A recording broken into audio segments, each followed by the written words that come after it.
Poppy എവിടെ പോയതാ? ഇറങ്ങല്ലെന്ന് പറഞ്ഞാ മുറ്റത്തെ. എന്തിനാ മുറ്റത്ത് പോയേ? എന്തായാലും പോയാന്ന്. എന്തുവാ? എവിടെ പോയതാ പോപ്പി? എന്തുവാ? എന്തുവാ? ഏതാണ്ട് പറയുക ഉടായിപ്പ്. എവിടെ പോയതാ? ഇവിടെ ഉടായ്പ ചെറുക്ക, നീ എവിടെ പോയാടാ? സത്യം പറയടാ കള്ള. പോപ്പി അടി വേണോ?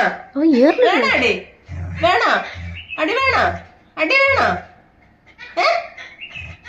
അയ്യോ പാവം കുഞ്ഞിനെ അടിച്ചല്ലേ, പാവം കുഞ്ഞിനെ. പൊന്നു കുഞ്ഞു അഞ്ഞ പൊന്നു കുഞ്ഞാണ് ഇത്. പൊന്നു കുഞ്ഞ് വേണോടി? എന്തൊരു പാവന്നറിയാമോ? പാവല്ലേ അമ്മച്ചി, പിന്നെ ഇത് പാവം കുഞ്ഞല്ലയോ. മതി, ഇനി കുഞ്ഞിനെ വഴക്ക് പറയില്ലേ. അയ്യോ എന്തൊരു സുന്ദരിയാ നോക്ക്, സുന്ദരി കുട്ടി. ഇരിപ്പ് കണ്ട ഇത്ര ഒരു പാവം പേര് കൊണ്ട് ഇത്ര ഒരു പാവം. പൂപ്പക്കൂട്ടിനെ അടിച്ചോണ്ട് അപ്പൊ എങ്ങും പോയില്ലാന്ന് മാത്രം അങ്ങോട്ട് പറ. എങ്ങോട്ട് പോയില്ലെന്ന് കിടന്നു സമാധാനായല്ലോ ചോദിക്ക്.